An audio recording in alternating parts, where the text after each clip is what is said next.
பண்ணையெல்லாம் பொன் கொழிக்க செய்திடுவோம், அதில் பன்மடங்கு உற்பத்தியை பெருக்கிடுவோம்.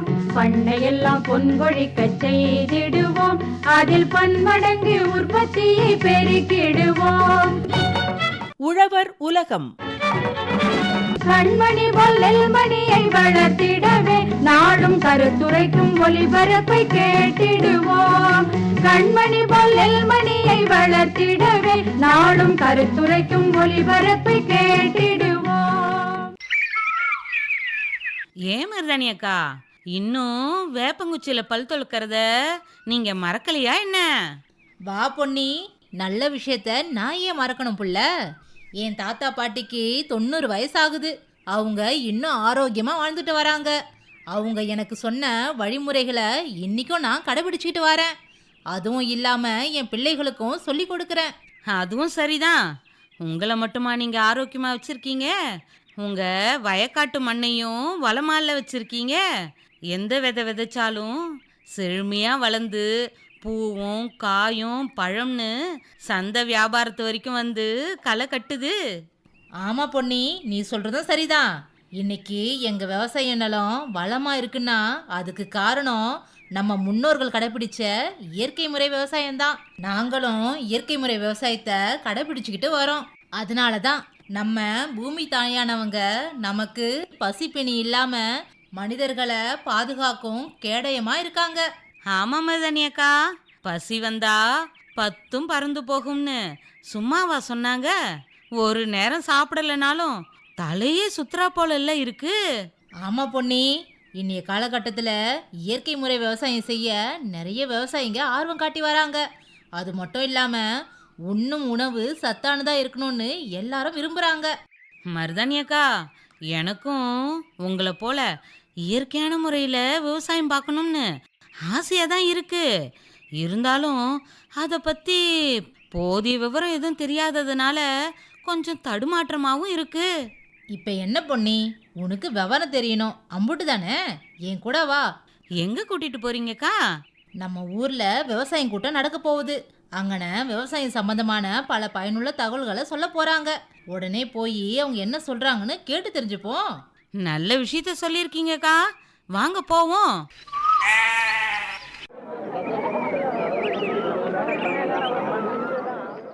ஆமா மருதாணி அக்கா, இங்கன இம்புட்டு பேர் வந்திருக்காங்களே, யார் வந்து என்ன விவரம் சொல்ல போறாங்க? சொல்றேன் பொன்னி. இயற்கை வழி வேளாண்மை பத்தி ராணிப்பேட்டை மாவட்டம் கண்டிகை கிராமம் ஜி ஜோதி அவங்க தான் வந்து விவரத்தை சொல்ல போறாங்க. கவனமா கேட்டுக்கோ புள்ள.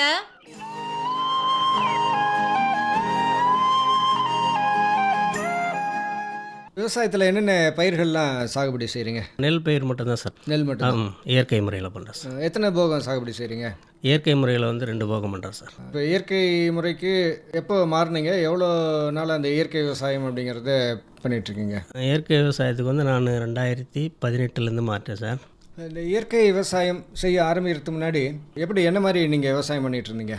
இயற்கை விவசாயம் பண்ணுறதுக்கு முன்னாடி ரசாயனத்தால் தான் சார் பண்ணியிருந்தேன். உரம் போட்டு கெமிக்கல்லாம் தெளித்து அப்படி தான் சார் பண்ணியிருந்தேன். இப்போ இயற்கை விவசாயத்தை பொறுத்த வரைக்கும் நிலம்லாம் எப்படி தயார் பண்ணுறீங்க? நிலம் வந்து முதல்ல வந்து தக்கப்பூண்டு விதைப்பேன் சார். தக்கப்பூண்டு விதைச்சி ஒரு 45 நாளில் மடக்கி உழுதுட்டு அதுக்கப்புறம் வந்து சேடை ஓட்டி பயிர் பண்ணுவேன் சார். அந்த மண்ணில் வந்து சத்துக்கள் அதிகமாக இருக்கணும் அப்படிங்கிறதுக்கு என்னென்னலாம் செய்கிறீங்க நீங்கள்? தக்கப்பூண்டு அது சத்து வந்துடும். அதுக்கப்புறம் வந்து ஊட்டமேற்றிய தொழு உரம்னு ஒன்று போடுவேன் சார். அதை ஆல்ரெடி தயார் பண்ணி வச்சுருக்கேன், அது போடுவேன். அதுக்கப்புறம் பார்த்திங்கன்னா ஒரு 15 நாள் கழித்து ஜீவாமிர்தம் விடுவேன் சார். அதுவே போதும் சார். இப்போ நெல் சாகுபடிங்கிறது என்ன முறையில் சாகுபடி செய்கிறீங்க? நான் வந்து திருந்திய நெல் சாகுபடி SRI சிஸ்டம் ஆஃப் ரைஸ் இன்சென்டிஃபிகேஷன் அந்த முறையில் தான் சார் பண்ணுறேன். அதனால் வந்து எல்லாமே செலவு குறைவு சார். என்ன ரகம் நீங்கள் வந்து பயன்படுத்துகிறீங்க? நான் வந்து பாரம்பரிய ரகம் தான் சார் பயன்படுத்துகிறேன். பாரம்பரிய ரகம்னா என்ன? ஆத்தூர் கிச்சிலி, கருப்பு கவுனி, மைசூர் மல்லி, தூய மல்லி இது போன்ற ஐட்டம் தான் சார். இப்போ இதில் SRI அப்படிங்கும்போது என்னென்னலாம் அது கவனித்து செய்யணுங்க? நம்ம SRIயில் முக்கியமாக வந்து விதை நேர்த்திலேருந்து ஆரம்பிக்கணும் சார். விதை நேர்த்தி வந்து முடிஞ்ச வரைக்கும் 10 லிட்டர் தண்ணிக்கு 2 கிலோ உப்பு கரைச்சி முதல்ல விதையை தரம் பிரிச்சுக்கணும் சார். தரம் பிரிச்சுட்டு விதையை நேர்த்திக்காக சூடோமோனஸ் அதை கலந்து ஒரு 6 கிலோ விதை போதும் சார். அதுக்கு அதை வந்து ஒரு 25 மீட்டருக்கு 1 மீட்டர் அகலத்தில் ஒரு மேட்டு பாத்தி வாரி போட்டு அதில் அதான் விதை மேலே விதை விழாமல் பரவலாக தூவி விட்டுருந்தேன் சார். அதுக்கப்புறம் வந்து நிலத்தை ப்ரிப்பேர் பண்ணிக்கின்னு மார்க்கர் வச்சுக்கிறேன் சார். மார்க்கர்னால் 25 சென்டிமீட்டருக்கு 25 சென்டிமீட்டர் ஸ்கொயர் அந்த மார்க்கர் போட்டு அந்த அந்த கட்டத்தில் ஒவ்வொரு நாற்று வச்சு நட்டுருவோம் சார். அதனால் அதுக்கு வந்து இடைவெளி போதுமான அளவுக்கு இடைவெளி போதுமான அளவு இருக்கும், சூரிய ஒளி எல்லாத்துக்கும் கிடைக்கும். அந்த போட்டா போட்டி இருக்காது சார் அந்த சத்துக்கு. இப்போ கை நடவா இல்லை மெஷின் நடுவுங்களா? இல்லை சார், மார்க்கர் போட்டு கை நடவு பண்ணுறோம் சார். ஏன்னா இந்த நூல்லாம் பிடிச்சி இந்த கயிறுலாம் கட்டி நடவு அது பண்ணுவாங்க. நூல் கட்டுறது வந்து அதாவது வரிசைக்கிரம நேராக வர்றதுக்காக கட்டுறேன். மற்றபடி மார்க்கர்னு ஒரு கம்பி இருக்குது சார் அளவு. அந்த மார்க்கர் போட்டோம்னா அந்த அளவு பிரகாரம் நட்டுறோம். 2 விதமான மார்க்கர் வச்சுக்கிறேன் சார். பாரம்பரிய ரகம்னா 25 சென்டிமீட்டருக்கு 25 சென்டிமீட்டர் ஸ்கொயரு. அதை விட நாள் குறைவானது, மிக மிக குறைவான நாள் உள்ள நெல்லுக்கு பார்த்திங்கன்னா 22க்கு 22 சென்டிமீட்டர் சார். இந்த மாதிரி இருக்கும்போது அதனுடைய வளர்ச்சி நிலையெல்லாம் எப்படி இருக்குங்க? வளர்ச்சி நிலை வந்து நாங்கள் வந்து 15லேருந்து 18 நாளில் நட்டுருவோம் சார். நட்ட பிறகு ஒரு 10-12 நாள்லேயே முதல் கோணாவிடர் ஓட்டிடும். முதல் கோணாவிடர் ஓட்டும் போதே பயிர் வந்து நல்லா தெளிஞ்சு கிளைக்க ஆரம்பிச்சிடும் சார். கோணோவீடருங்கிறது எவ்வளோ நாளைக்கு ஒரு தடவை பயன்படுத்த வேண்டியிருக்குங்க? 10லேருந்து 12 நாளுக்கு ஒரு முறை பண்ணிவிடுவோம் சார். இப்போ மறுபடியும் ஒரு 12-15 நாள் ஆனது மறுபடியும் கோணோவீடர். அதாவது வந்து பயிருக்கு இடையில் பயிர் அடிப்படாமல் போகிற வரைக்கும் ஓட்டலாம் சார். 3 முறை 4 முறை கூட ஓட்டலாம் சார். பயிர் அடிப்படுற ஸ்டேஜில் நிறுத்திக்கலாம் சார். அது வந்து அந்த தூர் கட்டி வளரும். ஆமாம் சார். இடையில் முளைக்கிற கிளையை வந்து சேத்துல அழுத்தி விட்றதுனால அதுவும் தழை சத்தாக மாறிடும். அண்டு வேர் அறுத்து விட்டால் புது வேர் வரும். புது வேர் விடும்போது கிளைப்பு திறன் வரும் சார். எல்லாமே அந்த ஒத்த நெல் நாற்று தான். ஆமாம் சார். நிலத்தில் இப்போது சத்து அதை வந்து அப்படியே பராமரிக்கணும். அதுக்கு வந்து சத்தை பராமரிக்கிறதுக்கு இப்போ இந்த செயற்கை விவசாயத்தில் பார்த்திங்கன்னா உரம் இதெல்லாம் அப்பப்போ போட்டுக்கிட்டே இருப்பாங்க. இதை பொறுத்த வரைக்கும் இயற்கை விவசாயத்தில் நீங்கள் என்ன பண்ணுறீங்க? 15 நாளுக்கு ஒரு முறை ஜீவாமிர்தம் சார். இலை வழியாக கொடுக்கணும்னா மீன் அமிலம் சார். மீன் அமிலத்தில் இலை வழியாகவும் கொடுக்கலாம், தண்ணீர் வழியாகவும் கொடுக்கலாம். முதல் முறை மட்டும் ஜீவாமிர்தம் கொடுத்துருவோம் சார். அதுக்கு அடுத்த தடவை பார்த்திங்கன்னா மீன் அமிலம் ஸ்ப்ரே பண்ணுவோம். ஏன்னா அது ஒரு 75% நைட்ரஜனாகவும் ஒரு 25% பூச்சி விரட்டியாகவும் பயன்படுது. அதனால் இது ரெண்டுமே போதுமான சார். அதுக்கே பயிர் வந்து கருகருன்னு வந்துடும் சார். ஜீவாமிர்தம் அப்படிங்கிறது எப்படி தயார் பண்ணுறீங்க? ஜீவாமிர்தம் 10 கிலோ சாணம் சார், 10 லிட்டரு கோமியம் சார், ஒரு 2 கிலோ பயிர் மாவு, 20 தவிர பயிர் மாவு, ஒரு 2 கிலோ வெல்லம் சார். அதுக்கப்புறம் எந்த நிலத்தில் பயிர் செய்கிறோமோ அந்த நிலத்தோட வரப்பு மண் இதை போட்டு முதல்ல பார்த்திங்கன்னா ஒரு கொஞ்சமான தண்ணி எடுத்து கலக்கின்னு அதை வந்து ஒரு 200 லிட்டர் பேரலில் 200 லிட்டர் ஆகிக்கிட்டு அது 1 ஏக்கருக்கு பாசனத்தில் கலந்து விட்டுருவோம் சார். அது மாதிரி கலந்து விடும்போது உங்களுக்கு வெளிப்படையாக என்ன அந்த பயிரில் மாற்றம் என்ன தெரியுதுங்க? பயிர் வந்து மஞ்சளாக இருக்கிறது வந்து கருப்பாக மாறுது, நல்லா தெரியும் சார், பச்சை பிடிக்கும் சார். அதே போல் இந்த மீன் அமிலம் அது தெளிக்கிறதுனால என்னென்ன பயன் இருக்குங்க? மீன் அமிலத்தினால இலை வழியாக நைட்ரஜன் கிடச்சிடும் சார். அதுக்கப்புறம் வந்து பூச்சி வந்து அந்த ஸ்மெல்லுக்கு வந்து உட்காராது, பூச்சி தாக்குதல் குறையும் சார். மீன் அமிலம் எப்படி தயார் பண்ணுறீங்க? மீன் அமிலம் வந்து 1 கிலோ மீன் கழிவுக்கு 1 கிலோ நாட்டு சர்க்கரையோ அல்லது வெல்லமோ, அதாவது கழிவு எவ்வளவோ அந்த அளவுக்கு வெல்லம், இதை பயன்படுத்தி ஒரு வாளி, அதான் மூடி இருக்கிற ஒரு பக்கெட்டு வாளியில் போய்ட்டு மூடி வச்சிடணும் சார். ஒரு 25லேருந்து ஒரு 45 நாளுக்குள்ளே திறந்து பார்க்கலாம் சார். திறந்து பார்த்தா அந்த பேட் ஸ்மெல் மறைஞ்சி நல்ல ஒரு மணமான ஒரு வாசனை வரும். அந்நேரத்துக்கு வந்து மீன் அமிலம் தயாராகிடுச்சுன்னு தெரிஞ்சுக்கலாம் சார். அதை எடுத்து வடிகட்டி இளம் பயிராக இருந்தால் 10 லிட்டருக்கு ஒரு 300 மில்லி கலந்துக்கலாம் சார். கொஞ்சம் ஒரு முத்தன பயிராக இருந்ததுங்கன்னா ஒரு 50 மில்லி சார். அதை வச்சு ஸ்ப்ரே பண்ணிட்டா சரி.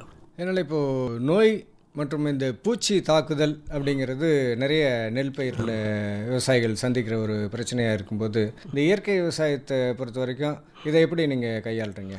பூச்சியை பொறுத்த வரைக்கும் நான் வந்து முதல்ல வந்து உளவியல் முறையில் கட்டுப்படுத்துவேன் சார். அதாவது வந்து லைட் ட்ராப், விளக்கு பொறி வைக்கிறது மாலை நேரத்தில். அதுக்கப்புறம் வந்து பறவை தாங்கி வைக்கிறது. இதில் வந்து உளவியல் முறை. அதுவும் வரப்போகிறங்களில் மஞ்சள் நிற ஒட்டு அட்டை அதில் வந்து ஆயில் தடவிட்டு அது பண்ணிவிடுவோம் சார். அதுக்கப்புறமா தான் சார் நம்ம பூச்சி விரட்டி 5 இலை கஷாயம் அதெல்லாம் பண்ணுறது சார். இதுக்கே கண்ட்ரோல் ஆகிடும் சார். ஏன்னா எஸ்ஆர்ஐன்றதுனால 8 அடிக்கு ஒரு இடைவெளி விடுறோம். பூச்சி தாக்குதல் அவ்வளோ வராது சார். அடர்த்தியாக நட்டோம்னா தான் சார் பூச்சி வந்து உட்காரும். இந்த 5 இலை கஷாயம் அப்படிங்கிறது எப்படி தயார் பண்ணுறீங்க? 5 இலை கஷாயம் வந்து கையில் தொட்டால் ஸ்மெல் வரும். அதில் ஒரு கிலோ, அதாவது உதாரணத்துக்கு சொல்கிறதா, அதில் 1 கிலோ உடைச்சா பால் வரும். அதில் அந்த வகையில் ஒரு 1 கிலோ ஆடு மாடு தின்னாத தழைகள் அதில் வந்து ஒரு 5 வகையான இலை எடுத்துக்கின்னு அதை வந்து பொடியாக நறுக்கணும் சார். பொடியாக நறுக்கணும்னா கொஞ்சம் சீக்கிரம் மறுக்கன்றதுக்காக அதை வந்து மொத்தம் ஒரு 5 வகையில் 5 கிலோ எடுத்துக்கணும்னா அதை பொடியாக நறுக்கி கோமியத்தில் ஊற வைக்கணும் சார். அந்த தழை மூழ்கிற அளவுக்கு கோமியம் இருந்தால் போதும் சார். அதை ஊற வச்சு ஒரு 8 நாள் கழித்து எடுத்து வடிகட்டி வேணும்னா பெருங்காயம் சேர்த்துக்கலாம் சார். ஒரு 100 கிராம் சேர்த்து ஸ்ப்ரே பண்ணிட்டோம்னா பூச்சி தாக்குதல். பெருங்காயம் எப்போ சேர்க்கணுங்க? பெருங்காயம் வந்து ஆரம்பத்திலேயே சேர்க்கலாம், அப்படி இல்லைனாலும் கடைசியாக சேர்க்குற மாதிரி இருந்தால் கரைச்சி அதனால் பூச்சிலாம் கட்டுப்படுது. கட்டுப்படும் சார். இப்போ அந்த அறுவடைக்கு வரும்போது அந்த நெல் மணிகள்லாம் எப்படி அது வித்தியாசம் தெரியுங்களா உங்களுக்கு? வந்து செயற்கை முறையில் செய்கிறதுக்கும் இயற்கை முறையில் செய்கிறதுக்கும் இந்த தரம், இந்த வேளாண் விளைபொருட்கள் அதே போல் நெல் மணிகள் இதனுடைய தரம்லாம் எப்படி ஏதாவது வித்தியாசம் தெரியுமா எப்படிங்க? கண்டிப்பாக தெரியும் சார். சாதாரண நடவுக்கும் திருந்திய நெல் சாகுபடி முறைக்கும் நெல்கள் வந்து நல்லா திரட்சியாக இருக்கும். இதில் அப்படி உங்களுக்கு நல்லா இன்னும் திரட்சி வேணும்னா கதிர் பருவத்தில் தேமூர் கரைசல் அதை பயன்படுத்தணும்னா எல்லா பூக்களும் காயாக மாறும். நெல் வந்து திரட்சியாக இருக்கும். நெல்மணிகள் வந்து நல்லா வெண்மையாக இருக்கும் சார். இயற்கை முறையில் இதை பண்ணலாம் சார். இந்த கரைசல் எப்படி தயார் பண்ணுறீங்க? அதாவது வந்து ஒரு 10 தேங்காய் எடுத்துக்கணும் சார். 10 தேங்காய் எடுத்து அதிலேருந்து பால் எடுத்து புளிச்ச மோர், அதாவது வெண்ணெய் எடுத்துட்டுது அது ஒரு 2 லிட்டர் எடுத்து கரைச்சி வச்சுட்டு ஒரு நாள் 24 மணி நேரம் கழித்து எடுத்து ஸ்ப்ரே பண்ணவே. இப்போது இயற்கை விவசாயத்தில் நம்ம விவசாயம் செய்யும்போது இந்த மகசூல்லாம் குறையும் அப்படின்ட்டு சொல்கிறாங்களே, அது எப்படிங்க? ஆரம்பத்தில் குறையும் சார் முதல்ல. ஏன்னா ஒரு 40-50 வருஷமாக ரசாயனத்தை பார்த்துட்டு திடீர்னு நம்ம ஆர்கானிக் மாறினோம்னா கொஞ்சம் குறைய தான் செய்யும். அது மாறுறதுக்கு தான் சார் இந்த படிப்படியாக 3 ஆண்டு காலம் டைம் தராங்க. 3 வருஷத்துக்கு பிறகு தான் சார் இயற்கை விவசாயி அப்படின்னு உங்களுக்கு ஒரு அங்க சான்றிதழே தருவாங்க. எப்படின்னா ஒரு மண் வந்து அவ்வளோ சீக்கிரம் மாறாது சார். படிப்படியாக தான் சார் மாறும். அப்படி மாறிடுச்சுன்னா நீங்கள் எதிர்பார்த்த மகசூல் வந்துடும் சார். அந்த ரசாயனத்தில் வர அளவு இதில் வந்துடும். இப்போ நான் என் நிலத்துக்குலாம் இப்போ 4-5 வருஷம் ஆகிட்டு இருந்தாலும் எதுவுமே போகிறது இல்லைங்க சார். Two nothing form. என்னென்னா கோண விடர் ஓட்டுறதுனால பயிர் இடையில இருந்தாலும் நல்ல கிளைப்பு தருங்க சார். இப்போது விவசாயிகளுக்கு வருமானம் கிடைக்கக்கூடிய வகையில் நம்ம வந்து விவசாயத்தை செய்யணும் அப்படின்னாக்க இந்த இயற்கை முறையில் செய்யும்போது வருமானம் எந்த அளவுக்கு கிடைக்கும்? இப்போ செயற்கை முறையில் நம்ம விவசாயம் செய்யும்போது கிடைக்கிறதோட குறைவாக கிடைக்குமா எப்படிங்க? இயற்கை முறையில் பண்ணும்போது வருமானம் அதிகமாக தான் சார் கிடைக்கும். ஆனால் எல்லோரும் என்ன சொல்லுவாங்க, ரசாயனத்தில் தான் வருமானம் அதிகம்னுவாங்க. ரசாயனத்தில் வருமானம் அதிகமாக இருந்தாலும் நில வளம் கெட்டு போயிடும் சார். இது வந்து நில வளம் கிடையாது. இதில் வந்து முறையாக செய்யணும் சார். இயற்கை விவசாயம் முறையாக செஞ்சால் அதை விட இதில் அதிகமான லாபம் சார். மிக மிக செலவு குறைவு இயற்கை விவசாயம் தான். இப்போது ஒரு ஏக்கரில் எவ்வளோ மகசூல் கிடைக்குங்க? இயற்கை விவசாயத்தில் எவ்வளோ கிடைக்கும், செயற்கை விவசாயத்தில்? இயற்கை விவசாயம்னா ஒரு 10லேருந்து 15 மூட்டைக்குள்ளே கிடைக்கும் சார். செயற்கை விவசாயத்தில் வந்து ரசாயனத்தில் வந்து ஏறக்குறைய 20லேருந்து 25 மூட்டை தான் சார் கிடைக்கும். என்ன இந்த விலை வித்தியாசம் இருக்குங்களா? விலை வந்து வித்தியாசம் இருக்கும். இயற்கை விவசாயத்தில் வந்து நம்ம அரிசியாக்கி கொடுத்தா தான் சார் லாபம். நெல்லாக கொடுத்தோம்னா லாபம் கிடையாது. அரிசியாக்கி கொடுத்தா 2 மடங்கு லாபம் சார். இப்போ இயற்கை விவசாயத்துக்குன்ட்டு ஏதாவது இந்த ரகம் பயிரிட்டால் அது வந்து உகந்ததாக இருக்கும் அப்படிங்கிற மாதிரி ஏதாவது இருக்குங்களா? அதான் பட்டத்துக்கு தகுந்த மாதிரி பயிர் செய்யணும் சார். இந்த சம்பான்னு முடிகிறதெல்லாம் சம்பா பட்டத்தில், கார் அப்படின்னு முடிகிற நெல் ரகங்கள்லாம் கார் பட்டத்தில் பண்ணணும். இந்த இயற்கை விவசாயம் செய்கிறதுனால இப்போ உங்களுக்கு என்னென்னலாம் வந்து அனுகூலங்கள் இருக்குங்க? இயற்கை விவசாயம் பண்ணுறதுனால நான் கூலி ஆட்களை யாரும் எதிர்பார்க்கறதில்ல சார். நாமளே எங்கள் ஆளுங்களே செஞ்சுக்கணும் சார். ஆனால் ரசாயன விவசாயத்தில் ஒரு ஆளை எதிர்பார்க்கணும் சார். நடுவுக்கு அதை உரம் போடுறதுக்கு எல்லாத்துக்குமே அதில் வந்து ஆளை எதிர்பார்க்கணும். இது அப்படி கிடையாது சார். ஏன்னா இது திருந்திய நெல் சாகுபடியில் வந்து மிக மிக செலவு குறைவு, ஆட்கள் குறைவு. இப்போ எங்கள் குடும்பத்து ஆளுங்களே நாங்கள் நட்டுக்குவோம் சார். விதையளவு குறைவு இல்லை. அதாவது விவசாயிகளை பொறுத்த வரைக்கும் வருமானம் அப்படிங்கிறது முக்கியமாக கிடைக்கணும் இல்லைங்களா? ஆமாம் சார். அதுக்காக தான் பல பேர் இயற்கை விவசாயம் பண்ணுறதா அல்லது செயற்கையாக பண்ணுறதா, ரெண்டையும் கலந்து பண்ணுறதா. அப்பப்போ இயற்கை விவசாயம் செஞ்சுக்கிட்டே இருக்கும்போதும் எப்பயாவது நோய் வந்துட்டா அல்லது பூச்சி தாக்குதல் வந்துட்டா அப்போ மட்டும் ஏதாவது மருந்து நம்ம வந்து தெளிக்கலாமா அப்படிங்கிற மாதிரிலாம் இருக்காங்க இல்லைங்களா? ஆமாம். அப்படிங்கும்போது எந்த வகையான வழி வந்து சிறந்ததாக இருக்குங்க? என்னுடைய கருத்து என்னென்னா, எந்த ஒரு விவசாயம் முதல்ல ஒரு பார்ட்டு 1 ஏக்கரோ 1/2 ஏக்கரோ பண்ணி தனக்கு பயன்படுத்திக்கின்னு தான் வந்து இயற்கை விவசாயம் பண்ணுறோன்னு வெளி ஆளுங்களுக்கு தெரியணும். தெரிந்த பிறகு அவர்கிட்ட அரிசி வாங்கலாம் அப்படின்ட்டு சொல்கிறது அந்த விழிப்புணர்வு ஏற்பட்ட பிறகு, விற்பனை வாய்ப்பு ஏற்படுத்தின பிறகு மொத்தமாக செய்யலாம் சார். இப்போது நெல்லோ அல்லது அரிசியோ நம்ம வந்து சந்தையில் விற்கும்போது அது தெரிஞ்சு இதை இயற்கை முறையில் செஞ்சுருக்காங்க அப்படின்ட்டு அவங்க தெரிஞ்சு வாங்கக்கூடியது, அதுக்கு ஒரு வரவேற்பு இருந்தால் தான் விவசாயிகளுக்கு வந்து லாபகரமானதாக இருக்கும்ல. ஆமாம். அது இப்போ நுகர்வோரை பொறுத்த வரைக்கும் அது தெரிஞ்சு வாங்குறாங்களா? அதுக்கு மதிப்பு இருக்கா? அதுக்கு போதுமான விலை கிடைக்குமா எப்படிங்க? நிறைய பேர் விழிப்புணர்வு கிடைச்சிச்சு சார். இப்போ தெரிஞ்சவங்க தேடி வந்து வாங்குறாங்க. எங்கே இயற்கை விவசாயம் பண்ணுறாங்க அப்படின்னு சொல்லிட்டு தேடி வந்து வாங்குறாங்க. வரவேற்பு இருக்குது சார். இயற்கை விவசாயத்துக்கு நல்ல வரவேற்பு இருக்குது சார். விலையும் வந்து விலை கொஞ்சம் கூடுதலாக இருக்கும். அதனால் இயற்கை முறையில் செய்யக்கூடிய அரிசி ஆகட்டும் மற்ற வேளாண் விளைபொருட்களுக்கு சந்தை வாய்ப்புங்கிறது இருக்குது. கண்டிப்பாக இருக்குது சார். உற்பத்தி செஞ்சால் நம்ம வந்து விற்பனை செஞ்சிடலாம். தாராளமாக இருக்குது சார். அதுவும் இல்லாமல் இந்த அங்கக சான்றிதழ் வாங்கிட்டோம்னா நம்பிக்கையாக வந்து வாங்குறாங்க. அங்கே சான்றிதழ் அப்படிங்கிறது எப்படி வாங்குறீங்க, அது என்னுடைய முறைகள்லாம் என்ன, அதை பற்றி சொல்லுங்கள். நீங்கள் எப்படி வாங்குனீங்க? இந்த மாதிரி வந்து நம்ம அது இணை இயக்குனர் நான் இயற்கை விவசாயம் பண்ணுறேன்னு போயிட்டு சொன்னேன். இந்த மாதிரி எனக்கு வந்து அங்கங்கே சான்றிதழ் வேணும் மேடம்னு சொன்ன பிறகு அவங்க ஒரு அப்ளிகேஷன் சொல்லிட்டு அவங்களே அப்ளை பண்ணி அதுக்கு ஒரு தனி அதிகாரிங்க வந்து ஒவ்வொரு வருஷமும் வந்து பார்வையிட்டு போகிறாங்க. செய்கிறேன்னா என்னென்ன பண்ணுறேன் எது பண்ணுறேன்னு பார்த்துட்டு ஒரு 3 வருஷம் தொடர்ந்து வந்து வாட்ச் பண்ணாங்க சார். பண்ணிவிட்டு அதுக்கப்புறமா தான் சார் பண்ணி தராங்க சார். அந்த அங்கக சான்றிதழ் கொடுக்கறதுக்கு முன்னாடி என்னென்னலாம் அவங்க வந்து இப்படி இந்த மாதிரிலாம் இருந்தால் தான் அங்கக சான்றிதழ் கிடைக்கும், அதனால் இப்படி பண்ணுங்க அப்படின்னு சொல்லுவாங்க இல்லைங்களா? ஆமாம் சார். அது என்னென்னலாம் சொல்லுவாங்க, அதை எப்படி நீங்கள் கடைபிடிக்கிறீங்க? இப்போ வந்து இயற்கை விவசாயம் பண்ணுற நிலம் தனியாக இருந்தால் எந்த பிரச்சனையும் இருக்காது. அதாவது என்னை சுற்றி ரசாயன விவசாயம் பண்ணுறாங்கன்னா நான் என்ன பண்ணணும், அந்த நிலத்தை சுற்றி 10 அடி தூரம் ஒதுக்கி விட்டுடணும். ஒதுக்கி விட்டுட்டு அந்த இடத்துல செடி வகைகளை வச்சிடணும். அதாவது அவங்களுடைய பக்கத்தில் ரசாயனம் பண்ணுற தண்ணி இதுக்கு வரக்கூடாது, அவங்க ஸ்ப்ரே பண்ணால் அதோட கெமிக்கல் இங்கே வரக்கூடாது. அந்த மாதிரி இருந்தால் தான் சார் ஒத்துக்குவாங்க. அப்படின்னா மேலேருந்து தண்ணி வடிகிற நிலமாக இருக்கக்கூடாது. அதாவது இயற்கை விவசாயம் பண்ணுற இடம் மல்லமாக இருக்கக்கூடாது. இந்த மாதிரி ஒரு ரூல்ஸ்லாம் இருக்குது சார். அதாவது மற்ற வயலில் உரமோ பூச்சி மருந்து இங்கே வந்து பரவி வரக்கூடாது. அதுக்குண்டான பாதுகாப்புலாம் பண்ணி தான் சார் பண்ணுறோம். அதான் 10 அடிக்கு ஒதுக்கி விட்டுருவோம். அதனால் இப்போ ஒரு மேட்டுப்பாங்கான நிலமாக இருக்கணும். ஆமாம். ஒரு பெரிய அளவு நிலப்பரப்பாக இருந்தால் நல்லாயிருக்கும். நல்லாயிருக்கு. இப்போ எனக்கு அந்த தொந்தரவுலாம் எதுவும் இல்லை சார். உங்களுக்கு எப்படி மேட்டுப்பாங்கான நிலம்? எந்த மேட்டுப்பாங்கான இடம் சார். மேட்டுப்பாங்கான நிலம்னா அதுக்கு தண்ணிலாம் கிடைக்கும். தண்ணிலாம் கிடைக்கும். நீர்ப்பாசனம் அப்படிங்கிறது எப்படி செய்கிறீங்க நீங்கள்? இது நீர்ப்பாசனம் வந்து நடவு நட்ட ஒரு 10-12 நாள் வரைக்கும் அந்த 1.5 இன்ச்சு தண்ணி வச்சுக்கணும். அதாவது மேடு தெரியக்கூடாது சார். அதுக்கப்புறம் ஒரு கூணை விடுற ஓட்டிட்டு அதுக்கப்புறம் வந்து நீர்மறைய நீர் கட்டணும் சார். அப்படி நீர்மறைய நீர் கட்டினா தான் அந்த வேருக்கு காற்றோட்டம் உண்டாகி கிளைப்பு திறன் அதிகம். ஏன்னா கிளைப்புன்றது வந்து அடியிலேருந்து தான் கிளைப்பு திறன் வரும். அதனால் நீர்மறைய நீர் கட்டணும் சார். அதுக்கப்புறம் பஞ்சு கட்டும் பருவத்தில் மட்டும் ஒரு 1.5 இன்ச்சு தண்ணி அதை மெயின்டைன் பண்ணணும் சார். இப்போ அறுவடைக்கு எவ்வளோ நாள் வரைக்கும் அந்த நீர் வந்து பாசனம் செய்ய வேண்டியிருக்குங்க? அறுவடைக்கு 15 நாள் முன்ன வரைக்கும் 15 நாளுக்கு முன்னாடி நிறுத்திடலாம் சார். அறுவடைங்கிறது எப்படி செய்கிறீங்க? மிஷினரி தான் சார். யாருன்னா விதைக்கு கேட்டாங்கன்னா, இல்லை எனக்கு விதைக்கு தேவைன்னா நான் கை அறுவடை பண்ணி கையில் அடித்து எடுத்து வச்சுக்கேன். மற்றபடி அரிசிக்கு போகிறதெல்லாம் வந்து மிஷினில் எடுத்துக்கோங்க. விதை நெல்லும் கொடுக்குறீங்க? தரேன் சார். அட்வான்ஸாக சொல்லிவிடுவாங்க என்கிட்ட, எனக்கு 10 கிலோ வேணும் 20 கிலோ வேணும். அதுக்கு தகுந்த மாதிரி கை அறுவடை பண்ணி தனியாக கையிலே அடித்து எடுத்து வச்சுக்கோங்க சார். இப்போ உங்கள்கிட்ட இருக்கிற நிலத்தில் எவ்வளோ நிலம் நீங்கள் இயற்கை விவசாயம் பண்ணுறீங்க, மற்ற நிலம்லாம் என்ன பண்ணுறீங்க? சரியாக 1 ஏக்கர் இயற்கை விவசாயம், ஒரு 1/4 காணி காய்கறி சார். காய்கறி என்னெல்லாம் செய்கிறீங்க? காய்கறி வந்து பந்தல் காய்கறி பண்ணுறேன். எல்லாமே அதுவும் பாரம்பரிய ரகம் தான் சார். ஹைப்ரிட் எதுவுமே கிடையாது. எல்லாமே நாட்டு காய்கறியில் தான் சார். பந்தல் காய்கறினா என்ன? சுரை, புடலை, பாகல் எல்லாமே நாட்டு ரகம் தான் சார். தக்காளிலாம் கூட நாட்டு தக்காளி தான். அதுக்கு எப்படி இந்த இயற்கையில் தான் பண்ணுறீங்களா? அதுவும் இயற்கையில் தான் சார் பண்ணுறேன். அதுக்கு வந்து தனியாக ஊட்டமேற்றிய தொழு உரம்னு ஒன்று வச்சுருங்க சார். அதை வந்து குழிக்கு அந்த ஊட்டமேற்றிய தொழு உரம் போட்டு அதில் விதையை போட்டுருவோம் சார். ஊட்டமேற்றிய தொழு உரம் நீங்கள் எப்படி தயார் பண்ணுறீங்க? மக்கிய தொழு உரங்கள் பாருங்கள் சார். அதை நல்லா சலிச்சுட்டு அதில் அசோஸ்பைரெல்லாம் பாஸ்போபாக்டீரியா அதெல்லாம் போட்டு அதாவது ஈரப்பதத்தோடு வச்சுருப்பேன் சார். அந்த 65% ஈரப்பதத்தோடு வச்சுருந்து அது குழிக்கு அதாவது வேறு பக்கத்தில் ஒரு குழி எடுத்துகிட்டு அதில் போட்டு மூடிவிடுவோம் சார். நிலம் ஃபுல்லாக போடணுன்னு அவசியம் கிடையாது சார். வேறு கடியில் கொடுத்தாலே போதும் சார். அதனால் நுண்ணுயிர் வந்து பெருகி வரும். ஆமாம் சார். காய்கறியும் சுவையாக இருக்கும் சார். காய்கறி விற்பனைலாம் எப்படி இருக்குங்க? காய்கறி விற்பனையும் நம்ம பக்கத்தில் பணப்பாக்கம் மார்க்கெட்டில் வந்துடுங்க. அப்படிலாம் நம்ம ஊரில் நம்ம நிலத்தாண்டே வந்து வாங்கி போயிடுவோம் சார்.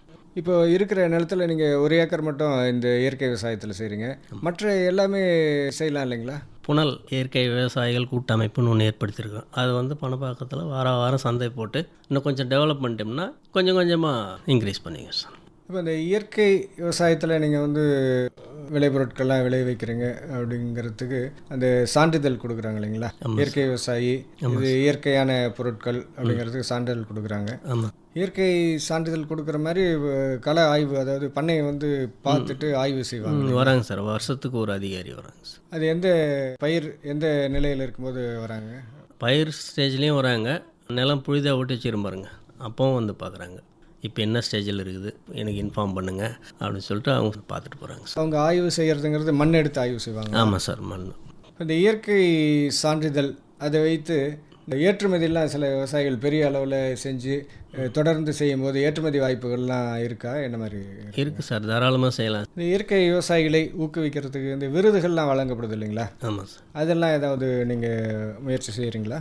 இயற்கை விவசாய விருதுக்காக எங்களுடைய நெமிலி ஒன்றிய இணை இயக்குனர் வந்து என்னுடைய நிலத்தை பார்த்துட்டு உங்களுக்கு வந்து நான் நம்மாழ்வார் விருதுக்காக உங்களை பரிந்துரைக்கிறேன் அப்படின்னு சொல்லிட்டு நிலத்தாண்டியே வந்து பார்த்துட்டு சொல்லிவிட்டு நான் அப்ளை பண்ணிக்கிறேன் அப்படின்னு சொல்லிட்டு போனாங்க சார். இப்போ இயற்கை விவசாயத்துக்கு மற்றவங்களாம் கேட்டால் சொல்லிக் கொடுக்குறீங்களா? என்னெல்லாம் சொல்லிக் கொடுக்குறீங்க?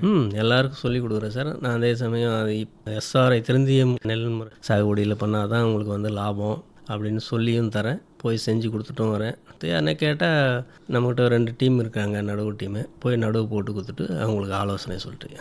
இப்போ மண் வளத்தை பொறுத்த வரைக்கும் இந்த மண்புழு உரம் அதனுடைய பங்கு ரொம்ப அதிகம் இல்லைங்களா? ஆமாம் சார். அது எப்படி மண்புழு உங்கள் நிலத்தெல்லாம் எவ்வளோ இருக்குது? அது என்ன அதுவே தானே உற்பத்தி ஆகுதுங்களா? அது நீங்கள் ஏதாவது செய்கிறீங்களா? மண்புழு உரம் தயார் பண்ணியிருந்தேன் சார். இப்போது எங்கள் நிலத்திலே மண்புழுக்கள் அதிகமாகிடுறதுனால அதை நான் இப்போ தயார் பண்ணுறதில்ல தான்.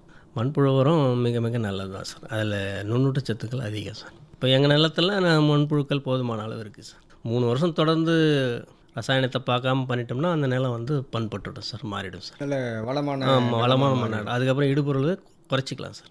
இயற்கை முறையில் செய்யும்போது எந்தெந்த வகையில் அந்த செலவினங்கள் குறையுதுங்க விவசாயத்தில்?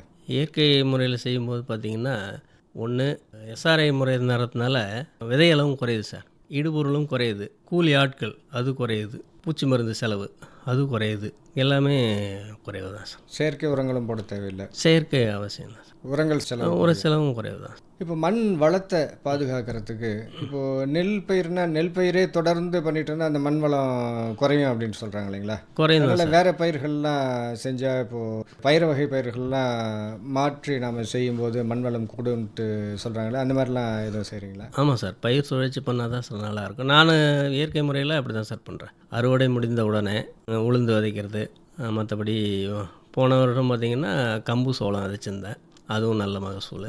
இந்த மாதிரி பயிர் சுழற்சி பண்ணிட்டோம்னா நம்ம வந்து இடுபொருள் செலவு குறைஞ்சிடும் சார். வேறு இப்போ இயற்கை முறையில் செய்யணும் அப்படின்ட்டு நினைக்கக்கூடிய விவசாயிகளுக்கு நீங்கள் சொல்லக்கூடிய ஆலோசனைகள் என்னங்க? என்னுடைய ஆலோசனை என்னென்னா, இயற்கை முறையில் செய்யும்போது வந்து நஞ்சில்லா உணவு கிடைக்குது, அதை செஞ்சு மண் வளத்தை கெடாமல் பாதுகாத்துக்கலாம், அவங்க குடும்பம் ஆரோக்கியமாக இருக்கலாம், அடுத்தவங்களுக்கும் அதை கொடுக்கலாம், மக்கள் வந்து ஆரோக்கியமாக இருக்கலாம். ஆமாம் சார், நஞ்சில்லா உணவு கிடைக்குது மக்களுக்கு. பொன்னி, இயற்கை வழி வேளாண்மை பற்றி ராணிப்பேட்டை மாவட்டம் கண்டிகை கிராமம் ஜி ஜோதி அவங்க சொன்ன தகவல்களை கேட்டியா? இப்போ புரியுதா இயற்கை வேளாண்மையோட மகத்துவம் என்னன்னு? நல்லாவே புரிஞ்சுக்கிட்டேங்க்கா. முடியுமான்னு யோசிச்சுக்கிட்டு இருந்த எனக்கு முயற்சியே மூலதனம்னு நல்லாவே புரிய வச்சுட்டாங்களே. இனி இவங்க சொன்ன வழிமுறைகளை பயன்படுத்தி நாங்களும் இயற்கையான முறையில் விவசாய வேலைகளை ஆரம்பிக்க போகிறோம். நல்லது புள்ள.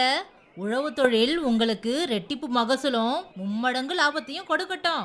அதோட கால்நடை செல்வங்களோட உற்பத்தியும் பெருகட்டும். ரொம்ப சந்தோஷங்க்கா. அப்ப நாம புறப்படலாமா? இந்த தகவலை உடனே வீட்டில் உள்ள எல்லார்கிட்டையும் போய் சொல்லணும். ஆமா புள்ள, ஒத்துமையா உழைச்சா கிராமங்கள் என்னைக்கும் செழிப்பா இருக்கும். வா போவோம்.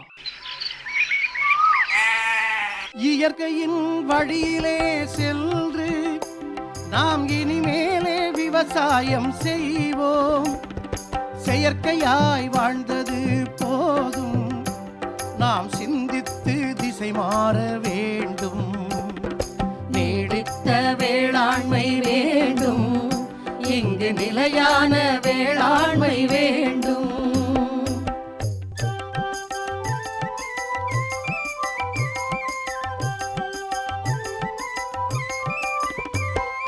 முன்னோர்கள் நமக்கென்று தந்தார் 3 கடல் சூழ்ந்த வளமான பூமி.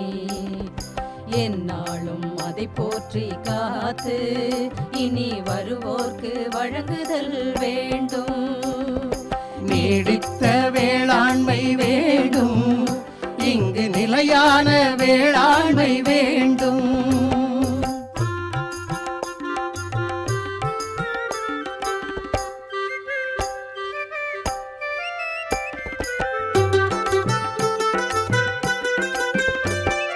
மாசில்லா சூழ்நிலை வேண்டும், நம் மனம் போல நலவாழ்வு வேண்டும்.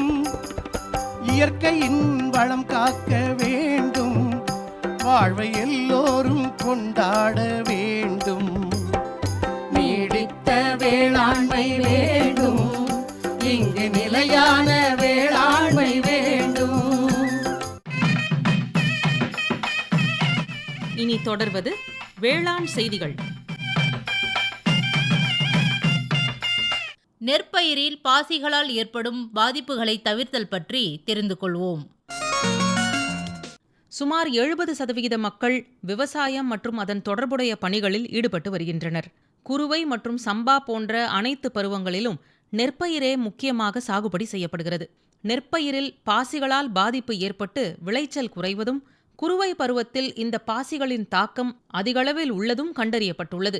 பாசிகள் என்பது பச்சையம் கொண்ட எளிமையான ஆரம்ப நிலை தற்சார்புடைய தாவரங்களாகும். இந்த பாசிகள் நெல் வயலில் படர்ந்து வளர்வதால் நெற்பயிருக்கு தேவையான காற்றோட்டம் தடைப்பட்டு பயிரின் வளர்ச்சி குன்றி காணப்படும்.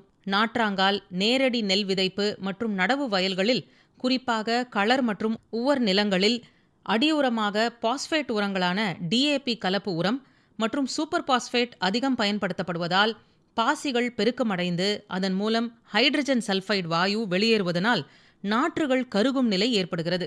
பாசிகளினால் ஏற்படும் பாதிப்புகளை தவிர்க்கவும், நெற்பயிரில் விளைச்சலை அதிகரிக்கவும் ஆடுதுறையில் உள்ள தமிழ்நாடு நெல் ஆராய்ச்சி நிறுவனம் ஆராய்ச்சியை மேற்கொண்டது. குறுவை பருவத்தில் நெல் பயிரிடப்பட்டு பாசிகளை கட்டுப்படுத்த சில புதிய முறைகளை பின்பற்றினர். நெல் வயலில் பாசிகள் ஆரம்ப நிலையில் இருந்தால் கோனோவீடரை பயன்படுத்தி அவற்றை வயலில் அழுத்தி மண்ணோடு மூடிய பின்னர் மயில் துத்தம் ஹெக்டேருக்கு 2.5 கிலோ அல்லது அதிக அளவில் பாசிகள் இருந்தால் காப்பர் சல்பேட் ஹெக்டேருக்கு 5 கிலோ என்ற அளவில் இடுவதன் மூலம் பாதிப்புகளை குறைக்கலாம் என ஆய்வின் முடிவில் கண்டறியப்பட்டுள்ளது.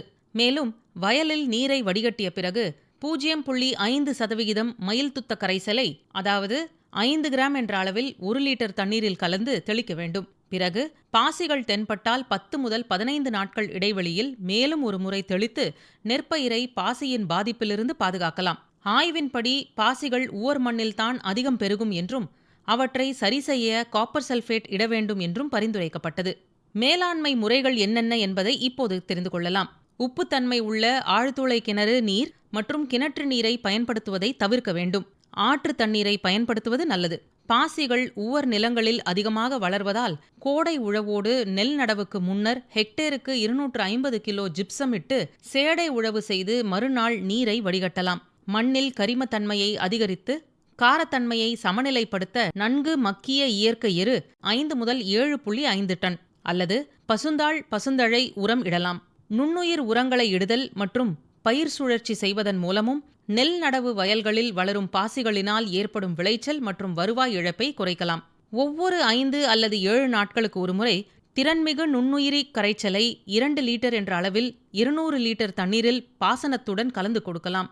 1 லிட்டர் துத்தநாகம் கரைக்கும் பாக்டீரியாவை 200 லிட்டர் நீருடன் கலந்து அளிக்கலாம். மாலை வேளையில் மட்டும் நீர்ப்பாசனம் செய்ய 2 சென்டிமீட்டர் அளவுக்கு மட்டும் தண்ணீர் இருக்குமாறு பார்த்து கொள்ள வேண்டும். அதிகம் தண்ணீர் பாய்ச்சுவது உப்பு அளவு பெருக்கத்திற்கும் அதன் மூலம் பாசிகள் பல்கி பெருகுவதற்கும் வாய்ப்பாக அமையும். நிலத்தின் ஈரம் குறைவதை உன்னிப்பாக கவனித்து நிலத்தை காயவிடாமல் தேவைக்கேற்ப மீண்டும் தண்ணீர் பாய்ச்ச வேண்டும். இம்முறைகளை கடைபிடித்து பாசிகளால் ஏற்படும் பாதிப்புகளை குறைத்து நெல்லில் விளைச்சலை அதிகரிக்கலாம். இதுவரை வேளாண் செய்திகள் கேட்டீர்கள். பண்டையெல்லாம் பொன் பொழிக்க செய்திடுவோம், அதில் பன்மடங்கு உற்பத்தியை பெருக்கிடுவோம். அமைப்பில் உதவி டி. துர்கா. கண்மணி போல் நெல்மணியை வளர்த்திடவே நாடும் கருத்துரைக்கும் ஒலிபரப்பை கேட்டிடுவோம். அமைப்பு எஸ். முருகேசன். உண்ணும் பொருள் அத்தனையும் விளைத்திடுவோம், நித்தம் உழைப்பால் நில மகளை வணங்கிடுவோம். இத்துடன் இன்றைய உழவர் உலகம் நிகழ்ச்சி நிறைவடைகிறது. பொட்டலையும் பூங்கொழிலாய் திருத்திடுவோம், அதற்கு புத்தம் புது முறைகளையும் புகுத்திடுவோம். பட்டி தொட்டி சொர்க்கமாக பாடுபட்டே நம் பாரத சமுதாயத்தை உயர்த்திடுவோம்.